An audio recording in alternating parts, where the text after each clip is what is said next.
So we're going to get started in a couple minutes, so if you'd like to grab coffee or snack and then go ahead and take your seat.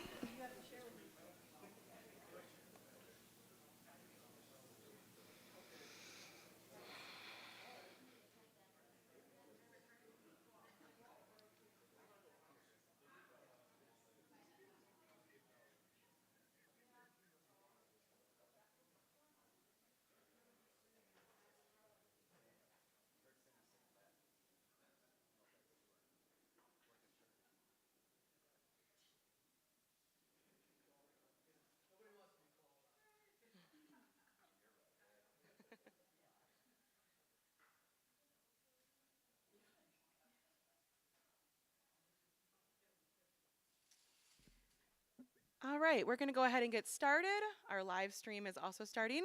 Welcome everyone to our Master Chat series.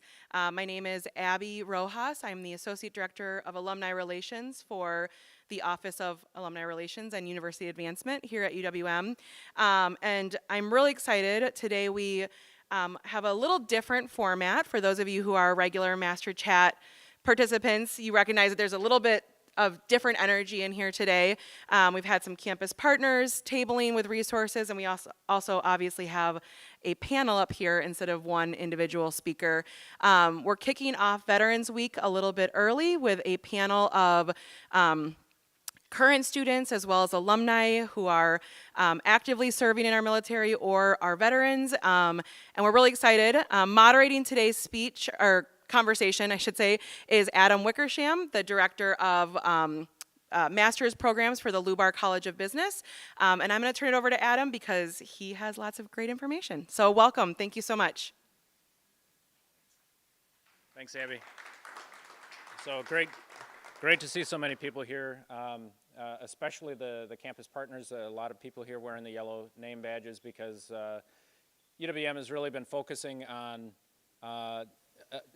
a resource that we've had for years and years and years that we've never really done a deep dive into, and that's our veteran population. And so much so that we've been focusing on the veteran population that after we started looking at all of these ranking agencies out there and things like that, we found out that after filling out our form, just talking about the things that we do on a normal basis, we actually got ranked number 3 in the nation for large universities for our veteran-friendly status. So we're very excited about that. We're a yellow ribbon school. We've got so many different, just based on some of the tables that are out here, we've got so many different partners on campus that are all focused on veterans. And there isn't one, per se, resource that vets go to because they go to all of them because there's so many of them. And so with that, and in the spirit of the Veterans Week coming up, we wanted to sit down and have a panel and talk about veterans, not only here on campus, but veteran alumni, and maybe it'll help some of the current veterans that are here on campus. Maybe it'll help some veterans that have been live streaming with us for this event. How do you handle that transition? We hear about 22 veterans every single day committing suicide on campus. I promise you that number is much lower, and I think that there's something about staying active here on campus that's keeping our numbers low from a veteran suicide population standpoint. So I brought some, I'll call them friends, comrades in arms, fellow classmates, students past and present, to be able to talk about this. So how does a veteran transition? So let me just start off with some introductions, and I'll have them go down the line. We'll start with Steve. If you want to just try and convince people why it's important you're here. Hello, everybody. My name's Steve Cundy. It's important because I'm alum, one, so I found the right place. I've got a little gold thing that says I'm alum, too, for proper identification purposes. Also a veteran, very committed to helping veterans, not just veterans, but helping veterans help non-veterans. We've got a lot of really good topics that we're to cover here today. And with the way I see it, if you band a group of veterans together, there's no hill that we can't take. It's when we all went in the military, regardless of what branch we served in, we were all trained to have each other's backs, watch each other's sixes, whatever proverbial term that we use. And if we come together, it doesn't matter what color skin you have, what your background is, religion, what your wealth status is when you go in. You put on that uniform, you all get in that boat and you're all rowing the boat in the same direction. So the ability to get out and pass that on into the civilian ranks, but take that mentality to the proverbial hill you're going to take next, it sets a good example for the civilian population as well. We know how to band together, put our differences aside, find common ground, and secure the objective and complete the mission. That's what we do. That's why it matters. That's why I'm here today. Jess? So thanks, Steve. I'm just going to introduce myself. I'm Jessica Jaber. I spent 4 years active duty Marine Corps in the early 2000s. I was stationed in Camp Pendleton, California, and I did a tour in Iraq in 2003. Currently, I am a data analyst at a manufacturing organization in Milwaukee. I'm a SOAS graduate. I graduated with a bachelor's in information science in 2013. Glad to be here. Nick Gomez, graduated in 2008. I was a history major. Did 10 years in the Army National Guard, 2 active duty deployments to Afghanistan, Jordan, Syria.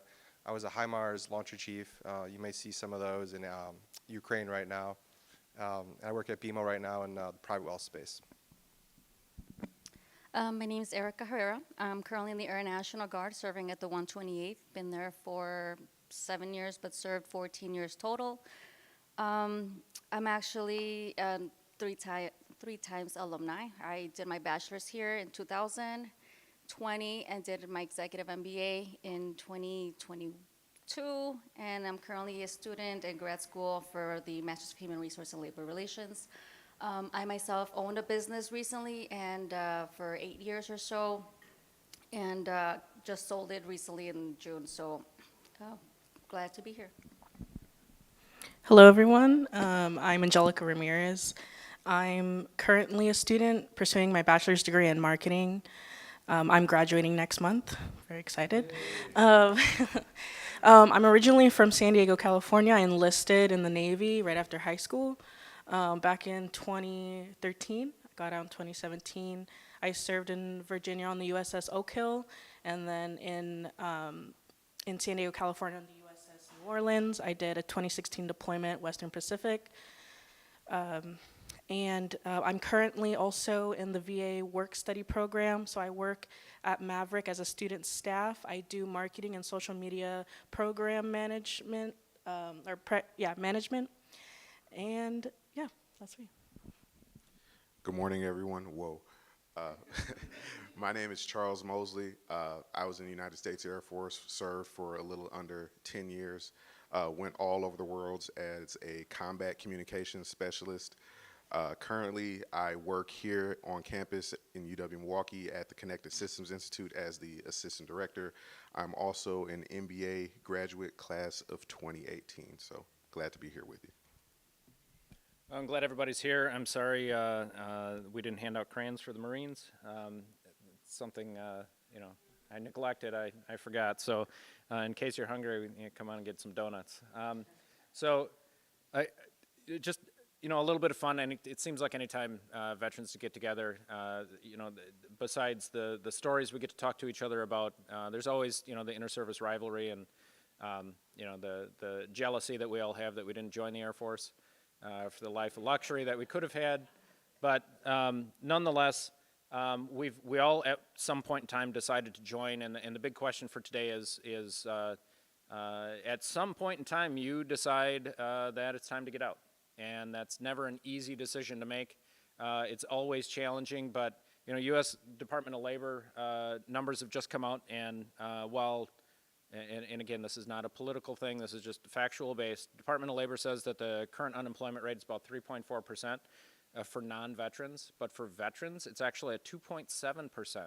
So veterans are actually in the workforce more so than civilians. So we've decided that we want to become civilians, and the question I want to start off with is, how do you make that transition? What are some of the things that you do, and why does it become challenging? So I'll start with Jess on this one. Just what are some of the keys for those that might be in the process of getting out that they should be focusing on? Why is it a challenge? Yeah, so transitioning is a challenge. For me, the biggest challenge was communicating with people that weren't in the military, right? So when you're in the military,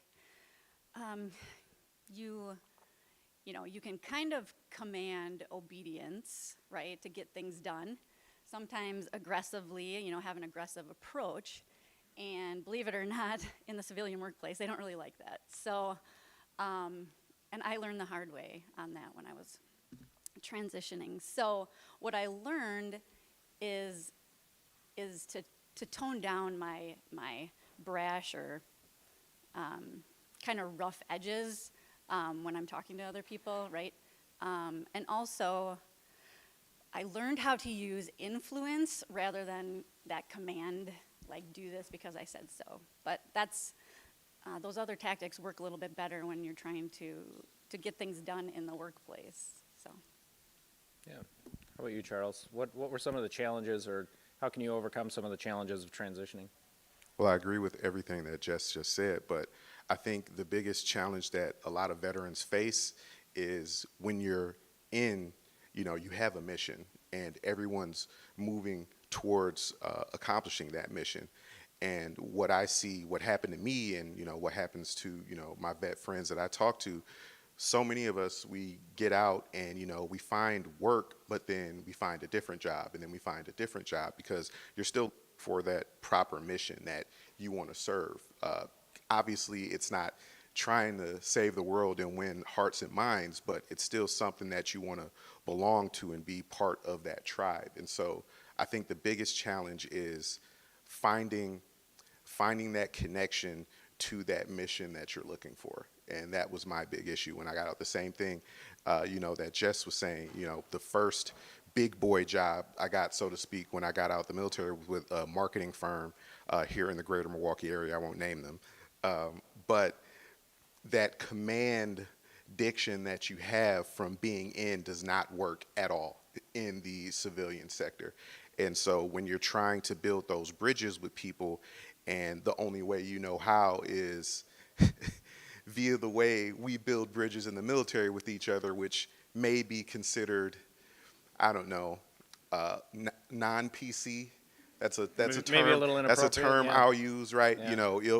You'll create actually more adversaries than comrades, and that's what happened to me. And I had to learn from that situation. But finding the right mission, I think, is the biggest challenge. Great. So, Angelica, I'm going to throw this one over to you. So, you're a current student here on campus. And I mentioned a few of the resources that we currently have on campus.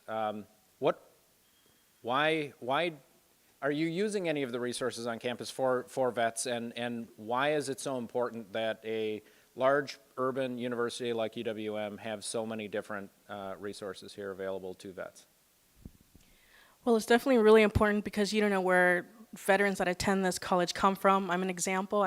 I'm originally from California, and when I got out, I did wanted to go to university in California, but I was really shocked that many of them weren't really military friendly. I could only get 10 to 15 credits out of my 5 years of service. And also my GI Bill, post 9/11, VR&E, wouldn't even cover the cost of my 4-year degree. I was told that practically by my senior year I would have to pay out of pocket, which I thought was absurd. So as I was doing my research in what universities I can attend as a full-time student, UW Milwaukee came up, and I visited here actually. Before I even applied, I visited Milwaukee, flew to San Diego, Milwaukee, took a tour, and it was the most amazing experience here because they immediately sent me to the Military and Veteran Resource Center here at UW Milwaukee, and I actually met Groovy, who is still currently the assistant director at Maverick, and he's been so helpful telling me step by step what I need to do, what certain forms to sign up or fill out, and also, and even in later in life, once I became a student, and I encountered certain hardships as I am service connected, and so I had a hard time trying to obtain employment and trying to sustain income, and he told me about the opportunity of like a VA work study program for students, so we can have the support and focus on our studies, and accomplish getting that degree, but also get a little bit of income. And so that's why currently I am doing what I am majoring in marketing. I'm doing marketing and social media management for them, and it's been such a great experience. And other sectors too of UW Milwaukee is there's the MEBO. They help so much with sending out reminders to veterans that we need to submit forms, and like, because if we want to get our BAH and in time, then we gotta send these forms in. And so I'm really thankful for that they send out those reminders. When I noticed some sectors in the civilian world, they kind of have this mentality like you're on your own type of thing. Where here, no, we're still very helpful towards each other, veterans, and even meeting people. There's, we have a study sector, our study room at Maverick, and we meet other military veterans, and we can relate with them, build bonds, so you don't feel entirely alone when you're in a college campus. You might be older than them, so you can relate with these people. So there are so many resources I have here. Like I said, not being from here, I'm really happy. So Yeah, great. Erica, how about you? You're currently a student as well, so what kind of assistance have you found? Well, piggybacking from her, same thing with Maverick Military and Veteran Resource Center. Groovy was really an awesome help. When I came to UWM, I actually had a line of duty, so I had some injuries from a training exercise at the 128th, and all I was given was a line of duty. I didn't know exactly what to do with it, so at that moment, they actually had brought in somebody from an outside, from the American Legion, and they explained to me what the line of duty actually was. And from there, I was able to get some help through the VA, and from there on out, I was able to outsource my medical care. In addition to that, UWM does do a lot of bringing in a lot of other organizations, not just the American Legion, for example, the WDVA, DAV, and other organizations that do help veterans. And because of those organizations, like the Vet Center truck that's here every, I think, once a month in the middle of the month, 3 days a week, they're actually here to help us and giving us more information in terms of what other benefits are available to us, or to our family members or other veterans. What I like to do with that information is I obtain that information and I pass that on to my fellow coworkers at the 128th or any other veteran that I meet anywhere else, either on campus or civilian life, et cetera. So just being able to help other veterans is how I've been able to help, or how UWM has helped me, is by obtaining that information. Yeah, great. So again, a lot of veterans helping other veterans, UWM helping alumni, current students. So let's talk about the help everybody wants in finding a job. Military, we all have. We've already heard the plethora of acronyms that we've been throwing out up here, and for a lot of people who don't understand, or don't speak military, it can be really confusing. So how do you take, that terminology that you've grown with for so many years and be able to translate that into civilian speak, whether it's on a resume or in an interview? A lot of the people up here, you've all heard, are business owners or they're working at major corporations. You've all been hiring people. You've probably hired some military people. What are some of the things that you've seen on a resume that or during an interview process that really kind of is, I don't know, cringeworthy from a, man, you shouldn't say that on your resume, translated into this? What are some of those things? How do you prepare for an interview? How do you prepare that resume to actually look professional and civilian? So I'll start on the end with Charles. Well, I know for sure you shouldn't put your confirmed kill count on your resume. I've actually seen that before. Oops, I don't know who that's supposed off. to impress unless you go work for like Blackwater or something, but definitely don't do that.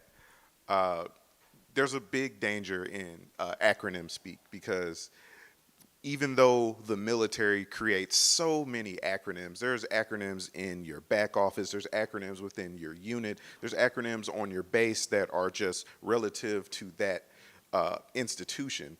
So on your enlisted performance reports, you know, that's normal to you, but on a resume, it's not. So a thesaurus is your best friend. Grammarly, I don't go in, Grammarly's on my phone, Grammarly's on my laptop, Grammarly's on my work PC, Grammarly's on my home PC, and you just find ways to spell things out that you haven't had to spell out before.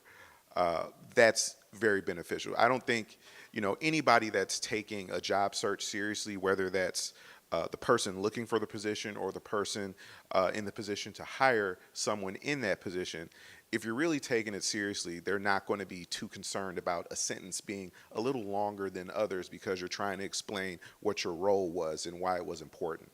So take the time to spell out what you did, but not in an EPR format because they don't know what an EPR is. So move away from your resume looking like an EPR. And again, confirmed kills do not matter to these people.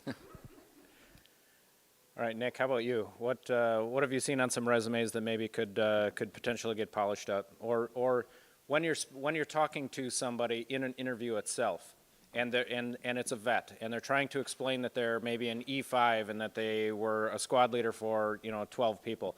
What do you tell them as as a fellow vet to kind of change things around and turn it more civilian? So I haven't had a chance to interview anybody, a veteran, to hire them, but I have had a chance to talk to human resources.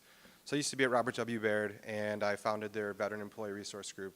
And one of the things that I was really pushing was HR understanding what does it mean when you see an E5 or a captain, and somebody it's an 03 has probably been in charge of 100 to 200 people.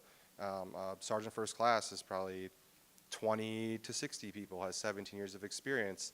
And then just in talking to people, explaining like you have to change that verbiage, just dumb it down, make it really simple. You go on Google and just look like how would you, like you're essentially maybe a senior manager if you're a sergeant first class. 03 might be maybe a managing director of some sort. So I think that's really important. Do some research in your attire. I'll never forget, there was somebody that was active guard reserve that once came up to me and said, "Hey, I'm going to interview at Kohler." I'm like, that's amazing. I'm thinking of switching careers from being AGR to corporate sector. He's like, "What should I wear?" And I said, "Well, what suit do you have right now?" And I think he said it was like all black. And I was like, definite no-go. Like if you're going to, financial services or even, corporations, like navy blue, charcoal. Stick to a white shirt, black belt, black shoes, brown belt, brown shoes, just all that simple stuff that you might not think, but first impression, coming in the door, that's what they're looking at before you even said a word. Something I wanted to come back to, talking about navigating kind of your career and making that transition. In the military, they'll say, "Hey, if you want to be promoted, do X, Y, Z. And if I hit this for sure in 2-3 years, I'll probably get promoted." Nobody's going to do that for you in the corporate sector. Like you have to navigate your own career. Get to know people, find a mentor, go on LinkedIn, talk to some of your fellow, whether it's soldiers, Marine vets, whatever, and just say like, what did you do? How'd you go from A to B? That's a really big one though, because you'll just be sitting there wondering like, I did what they said I was supposed to do. Like, why am I not moving up? And so navigate that yourself. Yeah, thanks. Anybody else have anything they want to add to that? Yeah, Erica. So actually, yes, I think last year I actually had one female veteran that I interviewed, and the resume that she provided to me was, wow. For starters, I had to Google the type of vehicles that she was talking about in the resume, and I really thought, because we actually owned a transportation company, a trucking company really, and I really thought that this person knew how to drive, but no, they knew how to drive that particular vehicle, and the fact that, just like Nick alluded to, Google information, find the equivalence of what type of vehicles, what type of transmissions it is, and shift gears, if anything.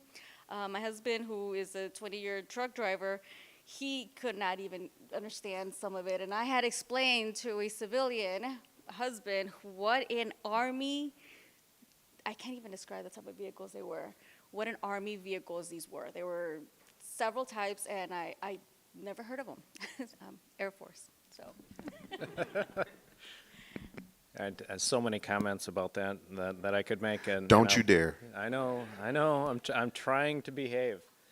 So much so that we're going to kind of shift gears a little bit. It's interesting that a couple of people have brought up mentorships.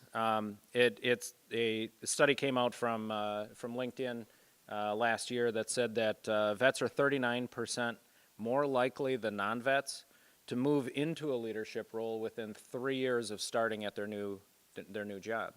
So there's obviously some type of leadership skill there that they find, even though we constantly hear that, oh, you're in the military, that we'll count that as an internship, as opposed to, a real job. And how many of you when you were 18 years old had responsibility for, $10 million worth of equipment from a supply standpoint, or, all of these are things that 18-year-olds joining the military are responsible for. And then, after a couple of years, you've moved up in rank, and now all of a sudden you're a 21-year-old that's in charge of 10 people in your squad who are 18 years old and still out drinking underage, and you have to, wake up at 2 in the morning and bail them out and all of that stuff.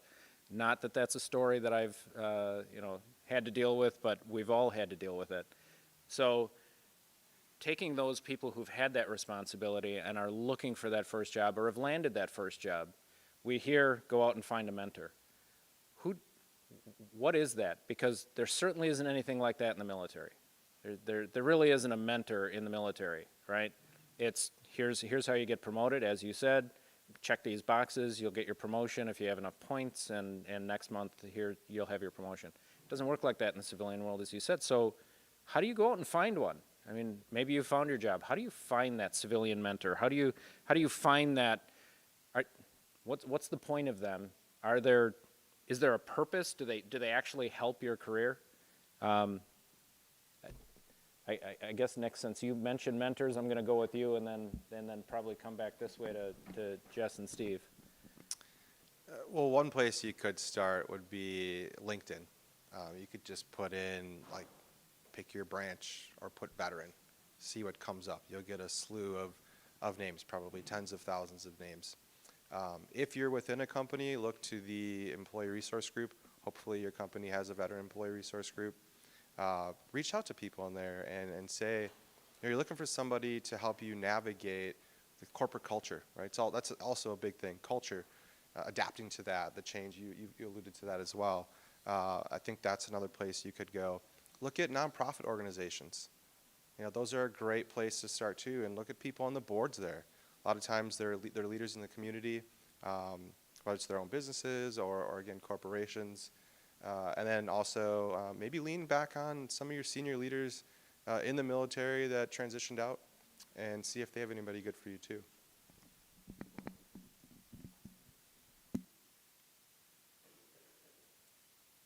There I was. I would say the mentorships are in the military. They're everywhere you look. I look back at my life, and it took me a lot longer to realize that I was being mentored all along the way.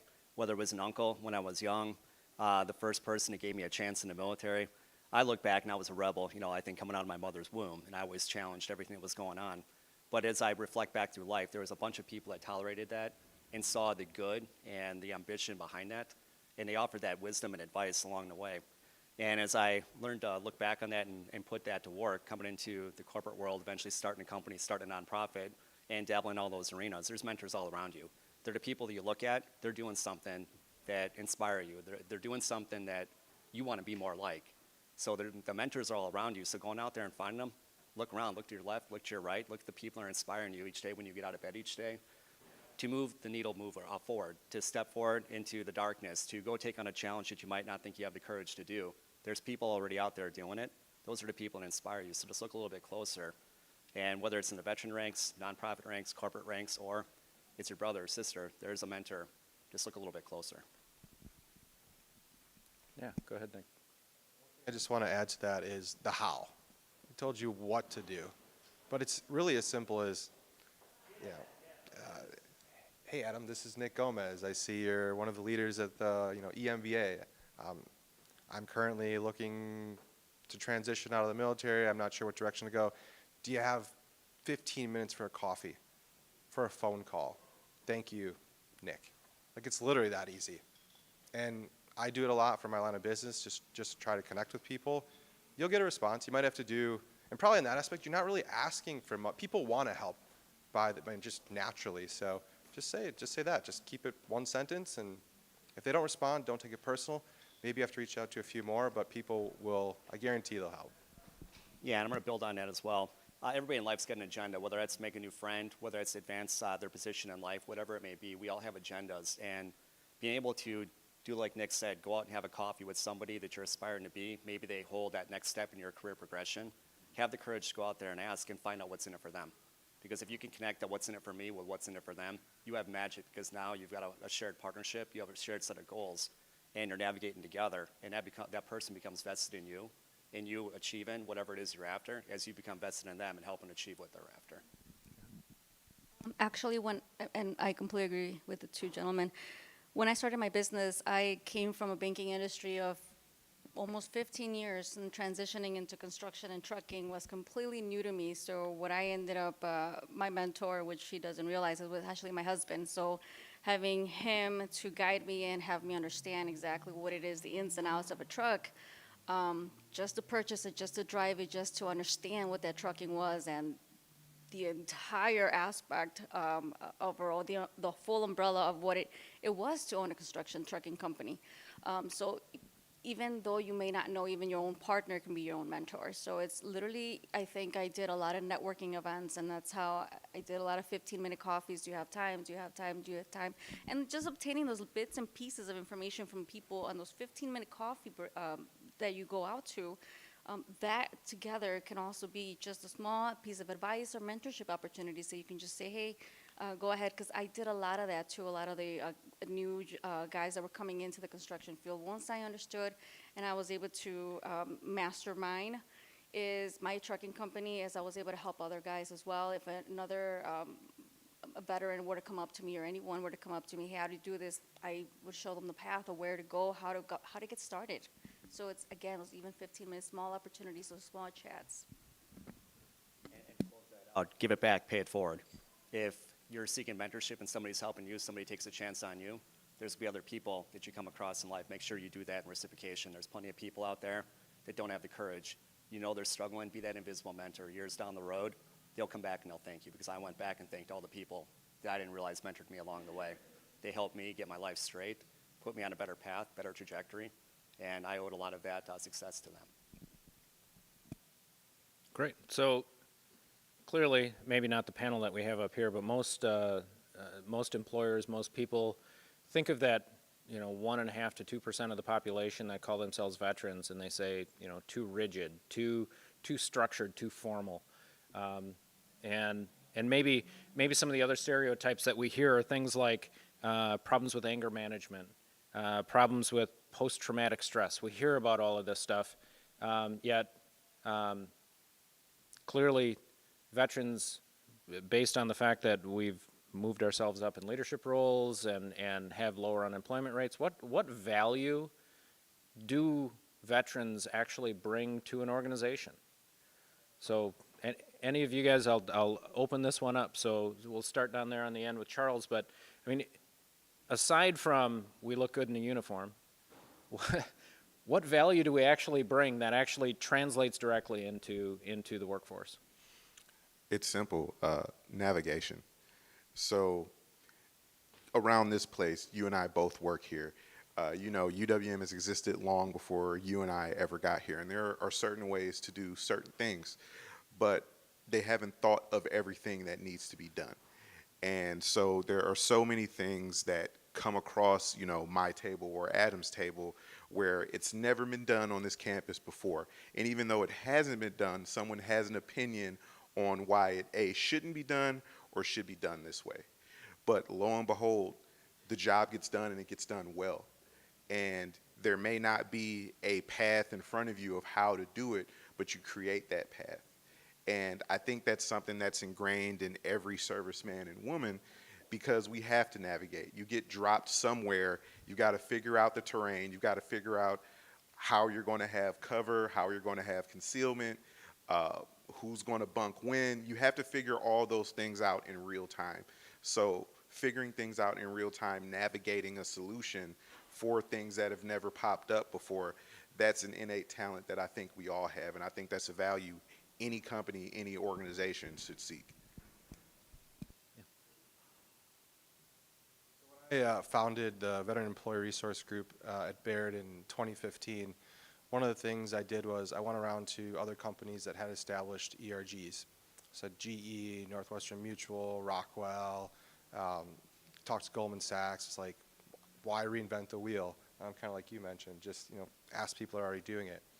And GE really stood out to me in the aspect of one of the things they identified, great with statistics and gathering data, is they said veterans, it's proven veterans are 50% more productive than non-veterans right out of the gate.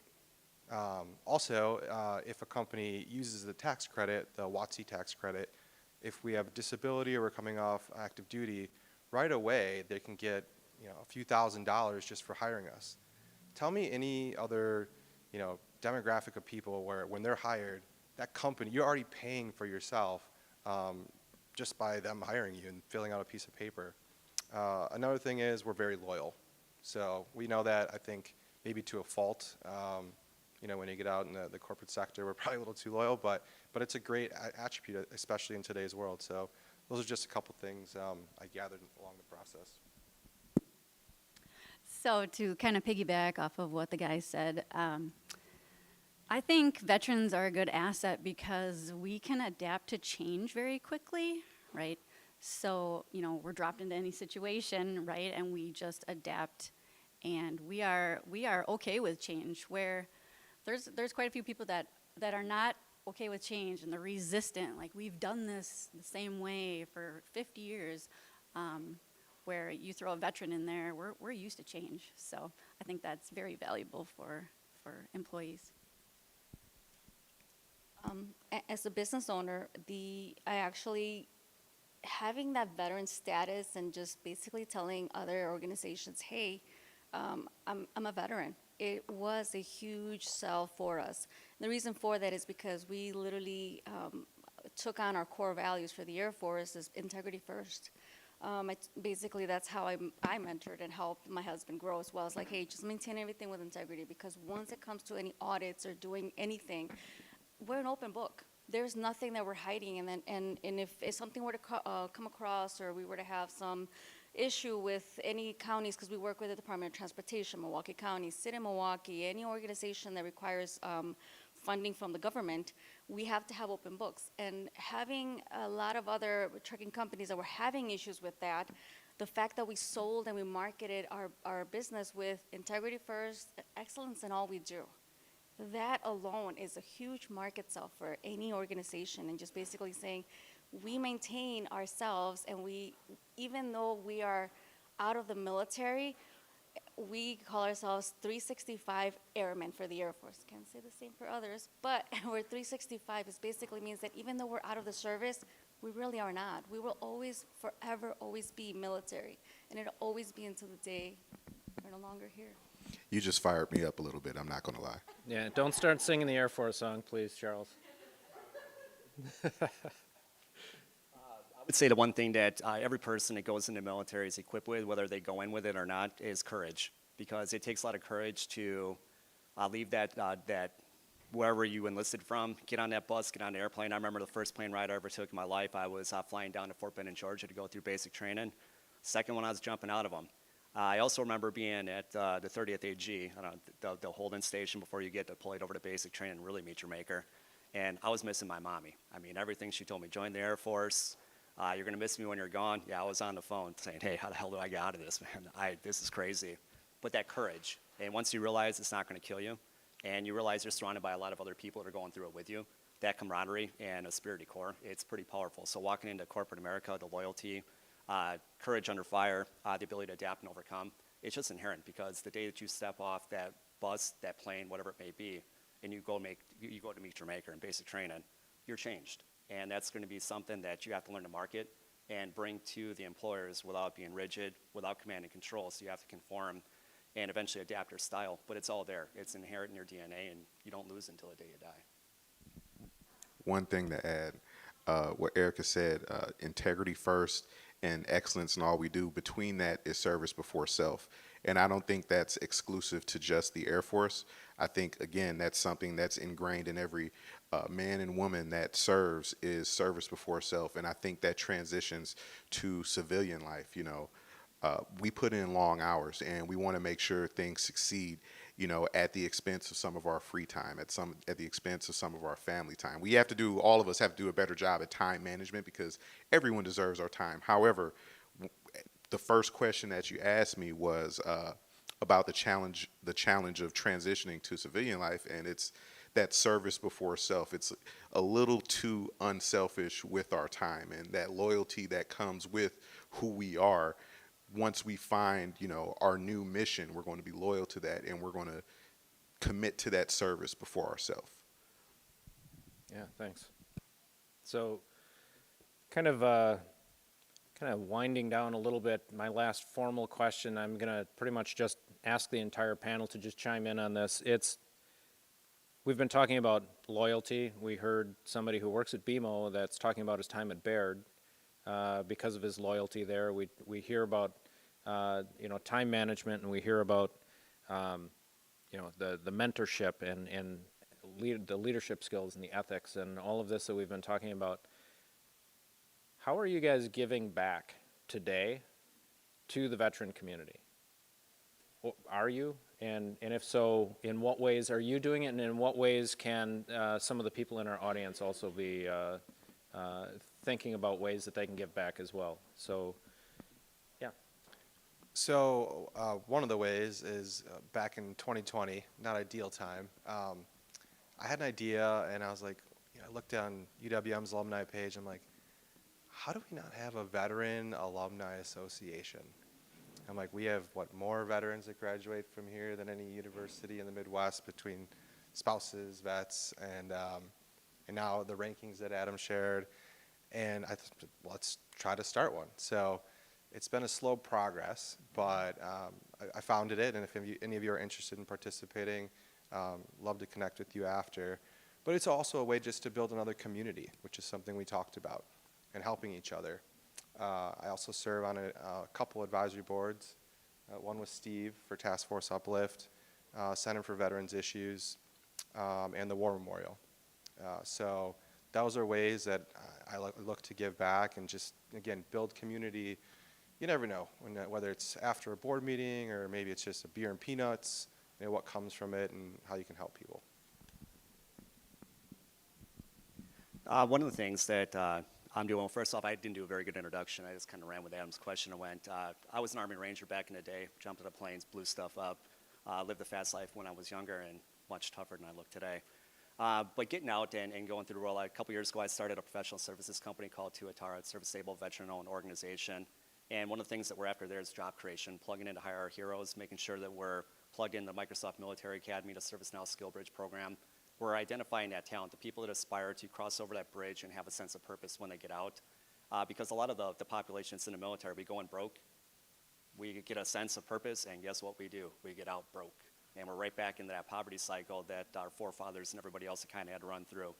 So something else that we're after is I started a 501c3 Task Force Uplift about a year ago, and that's focused on the kids. So breaking that poverty cycle works on both ends, making sure we're taking care of our veterans and also taking care of the children that come along, sometimes as suitcases with the veterans that are struggling.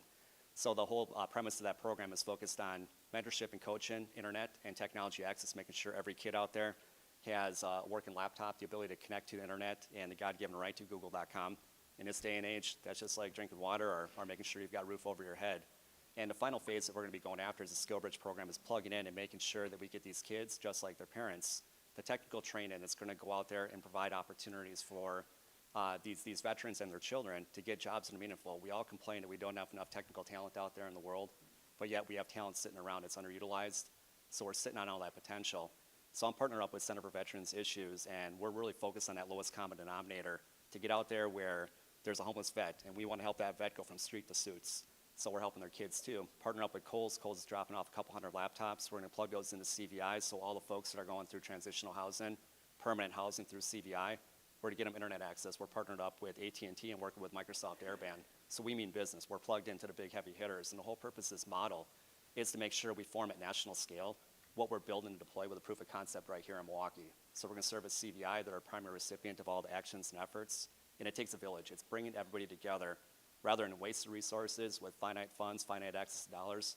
I'm keeping this thing private. It's attached to Tuatara. I'm giving my hard-earned cash back, time and effort, and we will will this thing to the finish line. Going back to if we get pointed to the right proverbial hill, it's contagious. We all jump on board and we start to get that momentum going. Have partners like a lot of the folks sitting up here at the panel, Adam. It's contagious. We get on board because we're helping the veterans, we're helping the kids, and we're helping to break that poverty cycle, which really means economic development here in the great state of Wisconsin. So just a few things that we're up to. It's big shoes to fill. So Man, for real. I was going to say, I don't think I want to go next. But the way I help veterans is, for starters, I'm still at the 128th. So when a lot of my members are actually ready to either separate or getting discharged, or even through retirement. Again, as I mentioned before, all of these organizations that I meet here at UWM, I'm able to say, hey, contact this organization, contact that organization. This is what exactly do you need. Even through the conversations that I have with a lot of members at the 128th, be it as a passing through the hallway at the water fountain or bubbler, as you call it. Even those conversations also end up being with some information as well. In addition to that, I'm also helping with the Wisconsin Veteran Chamber of Commerce is being with them and being able to help a lot of growing companies that will be coming in with us, or anybody that has part of the organization, being able to help them how to be able to get those dollars for them, and mentoring them in growing their business as well. And again, anytime, like prior to even in a smaller scale, not as these gentlemen do, but just prior to even starting this master chat, I was talking to the panel up here, and I was helping them out, even though they did not even understand how much information. And again, basically having those resources in the back of my mind or in my back pocket and say, hey guys, this is what you have. And hearing those conversations, I took it in and I said, this is where you need to contact. These are the resources that are available to you guys that they were not even aware was out there. So even putting in that little piece of the pie does to me, I feel like I'm helping out. At least if I'm helping up the panel out here, I was able to help them with my prior experience or whatever resources that I had that they were not available. I feel like that's helping another veteran.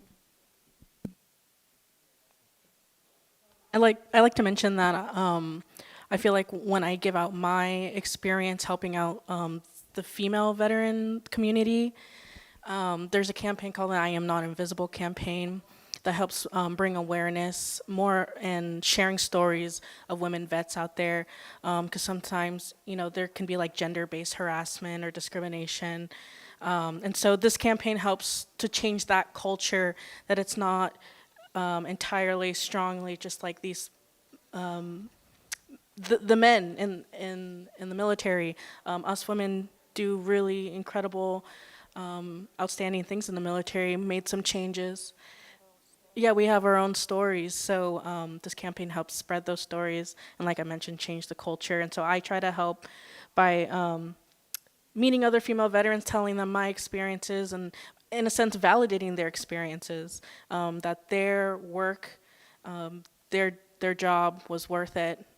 They made an impact as well.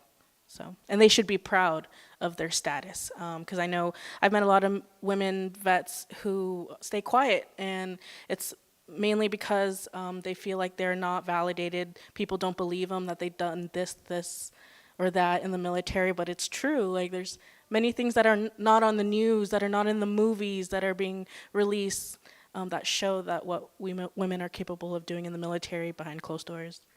So yeah. Yeah, fantastic. So I'm not affiliated officially with any of the programming that was mentioned up here. I would like to become part of that Veterans Alumni Association.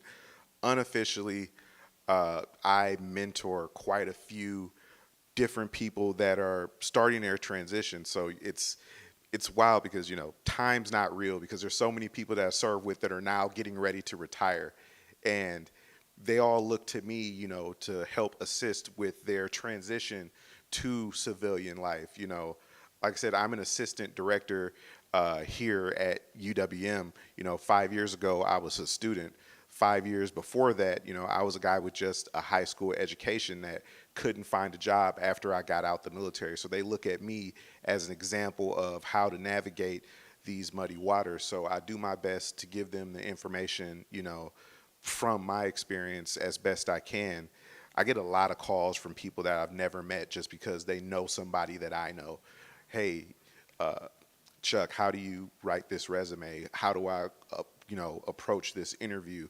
What type of industry should I go into? Because my position here in the Air Force is kind of blended between these two things.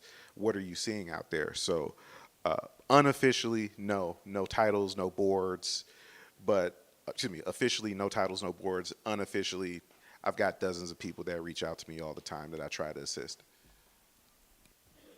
Yeah, so I am a member of my local VFW, or Veterans of Foreign Wars chapter. And what we do there is we build a community for veterans that served in overseas combat. We also advocate for compensation benefits, most recently the PACT Act. We were part of getting that passed. So a lot of good things. We have an aging population, so I'm happy to pass a lot of messages to that aging veteran community. I am also a volunteer for Task Force Uplift.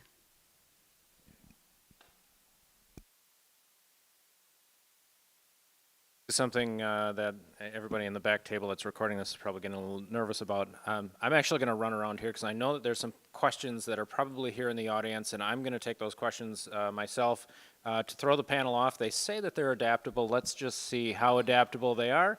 But before we do that, did we get any questions from our online community? Yes. We have one question online, which is, it looks like a business owner or someone at a company asking how they can hire more vets. Is there one location that they can go to and just say, hey, I want to hire some vets? How easy is this? Yes, actually, the Department of Workforce Development actually does have an organization which is it's a sole entity for transitioning members. So I can get you that information, Abby, if they want to give you their email address. This person, what they do is that they reach out to you, they send you, and they set you up with a login information and say, hey, this is exactly what it is, and then these are the people that are available, and they'll be able to help you match those people. So the Department of Workforce Development are helping a lot of veterans transition from how to be able to interpret their information into the civilian status. So that's one of the organizations that I can think of. Yeah, another one is Hire Our Heroes. And I encourage everybody that has the ability to hire to reach out, find out more about Hire Our Heroes, because it's a pretty sweet program. There was a $10 million grant that came down. Deloitte is the organization that facilitates the grant, and Hire Our Heroes is the organization that facilitates the activity. And what they do is they link up with people who are still on active duty, their spouses, and about ready to cross over that bridge. And they also hook up veterans that are already out there in the community and their spouses. And what they do is they help with them through technical training with some of the technical providers like Microsoft, ServiceNow, Google, right down the line, Salesforce, another one. And the companies pay for the training for these veterans and for this active duty military group. And as they graduate, they offer fellowships. So what Hire Our Heroes does, they pay for the next 3 months to actually physically deploy these folks into your organization and try them out and then hire them on. And it's a reoccurring process, a wheel that keeps on spinning. So I highly encourage, get out there, check out Hire Our Heroes. There's a lot of talent, and it's pretty low risk. Give them a shot. There's also a gentleman named Steve Yonke. He's the owner of Mission, Wisconsin. So if they're looking for, basically veterans that are looking for work, he creates a profile for them, helps review their resume, and he's very familiar with working with large corporations to plug in the right people. Did forget to mention, what I usually see, being that I'm still serving at the Air National Guard, is that they contact our unit, and I think it's the Airman Family Readiness Program, and then they're able to obtain the information from the employer and then send out the entire thing to base-wide. So contacting our local units that are here in Wisconsin, because we sometimes are not employed. We have to leave our jobs for whatever reason. to deploy because our jobs chose not to give us that opportunity or didn't want to hold or whatever it is, even sometimes jobs close down and we have to look for another opportunity. Contacting those our local bases like the 128th, the 115, Volk Field, we have a lot of part-timers who are constantly looking for work. All right, so we do have one question out here, so go ahead and state your name and ask your question. Hi, I'm Blaze Bish, and I'm from California. And out there, when I was looking for jobs, I did my best of translating my military experience to civilian language, but still I was advised to leave the military experience off the resume entirely. Was that just bad advice, or is You don't want to work there. You don't want to work there. If you find an organization that says, no, let's keep that information off, it's taken away your individuality and it's taken away your skill set and the things that you've accomplished, and that's what you want to highlight on a resume. So if they're saying, no, keep this off, you want to run as far away from that place as possible. Who said that? You don't have to tell me the name, but were they a person that's only still worked on like military, or they came back as a contractor, or was it somebody that actually transitioned? It was a recruiter at Facebook. Okay, that gives some content to it. No, but I mean, I put it after my education. So work experience, educate. I mean, was that all you had though? Like, did you come out of high school, just serve, and like that was your primary source of? No, it was actually like the lowest chronological experience. Okay. Yeah, so I would put it at the end. I mean, I almost have half a page, and it's not the highlight of what I am, but I put it on there. I would celebrate it. Keep it on there. It goes in a spot where here's where I exited and here's where something else came along. It is chronological because you served, you did your time, you highlight the skills you developed. You do that translation into how they can read it, how they can relate to something in the civilian world. But do it with pride. You served, and there's a lot of organizations out there that are definitely chomping at the bit to hire more military. So I would, even if they don't want to hire you because you're in the military, you don't want to work there anyway, like they said, wear it with pride. It's your time, you did your job, you served your country.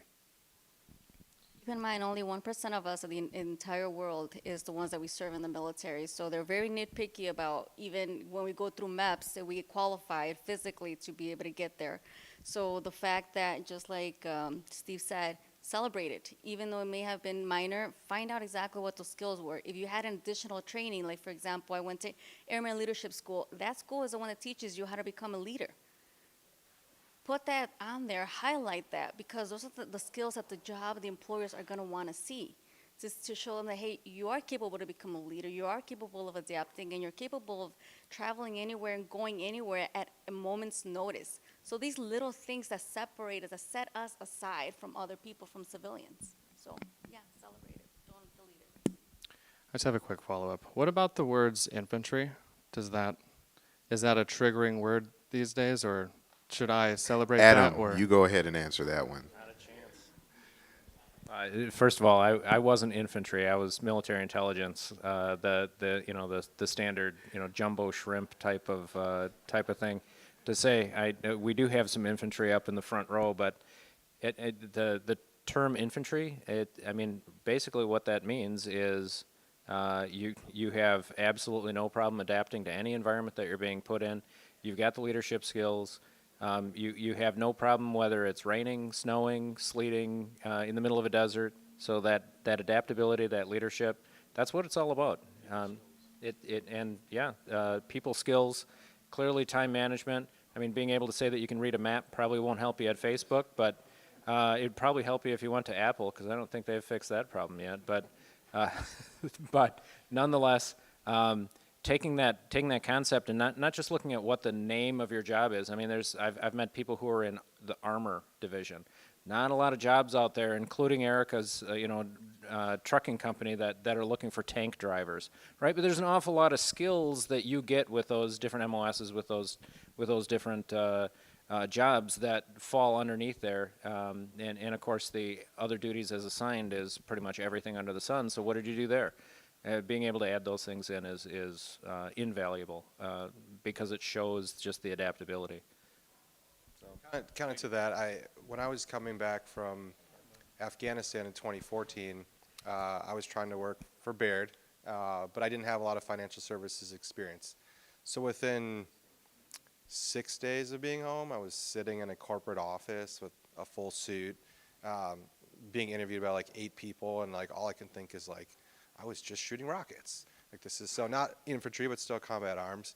But to everyone's point up here, I was very proud about what I did, and did talk a lot about being adaptable. But just hone in on the things that you were really good at as an infantryman, whether it was being a leader, a good communicator, and just like the underlying skills that made you good at what you did. I think that will shine out because that'll make you good at whatever role that is there.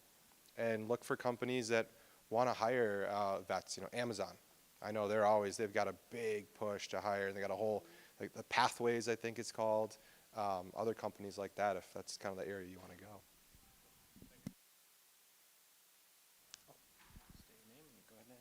Hello, panelists. My name is Chris, and I'm actually a UWM alum as well. And one of my questions, I have kind of a two-part question. The first part being, what would you believe are the most undervalued skills that veterans bring to the table? Followed by, we mentioned the statistics of the veterans in the workforce. Now, even smaller number to that would be veterans that are still serving and in the civilian workforce. And when they're going between jobs, the hurdle of having the employer who says that they may be military friendly, but doesn't really know what the expectation of that new potential hire is going to be, and then they shy away from hiring you. So kind of a two-parter question there. Thank you. I'll hop on that first question. So I think an underrated, I don't know if it's a talent, but it's definitely a trait, selflessness. So I think all of us up here, when we join an organization or a company, everyone sitting in the crowd, we want to move them across the goal line at any cost. I know the infantry guys hear that, but we just want to make sure we're successful. And when we say we are successful, we're not just talking about ourselves, but the entire organization. And so it's important to highlight that you're willing to do what's necessary to make the organization shine, not just yourself. And be very careful because we do know that we put in like 90-hour weeks, and I'm pretty sure when I got out and I look back at my tax, I think I made $11,000 in my peak year. This is a while ago, so I'm dating myself, but you don't really get paid much, so don't tell your employer that you work really cheap, you work long hours, and you're a selfless leader, because you might undersell your value. Completely agree. I also remember one of the questions after I got hired. So I did end up getting hired after I got back, but maybe it was like month 1, get on the elevator in the U.S. Bank building to go down to the parking lot, and someone goes, so, will you be deployed again? And in my head, I was like, yeah, and I was. But I told them no. I said, no, they usually wouldn't do that. And then it came up again. So it does, you have to be, I hate to say it, like they love to put us out there, we're a nice shiny object, good marketing, especially if you're still serving. But you do at some point have to make a decision, right? When it comes down to you or somebody else that is not in the service, but they know they're going to be there 100% of the time for the next role. Like, they can't discriminate, but they're going to. I'm just being honest. Like, they have to run a business.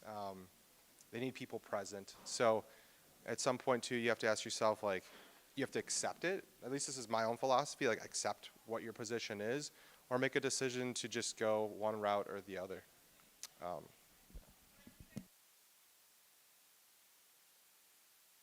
Seeing no more audience questions, I'm not sure if there's any more that have come in that we want to share. But I want to say thank you to the panelists for being able to answer some of the questions today, being able to come out and talk about how you guys transitioned, how important it is to continue to talk about being a veteran, to be able to talk about what kind of skills are provided in the veteran community, for finding out that we have a new veteran alumni group that hopefully everybody here will be able to want to join as a part of the UWM Alumni Association. Talking about a lot of the continued selfless service in all of the different organizations, the way that people are reaching out. And one thing that nobody said was when I asked about how are you helping the vet community, I mean, you're here today. So that right here shows that not only does UWM support what the veteran community is all about, but that you are all here. And when I look out in the crowd and see all of the yellow badges from UWM employees that are here, that are every single day helping veterans.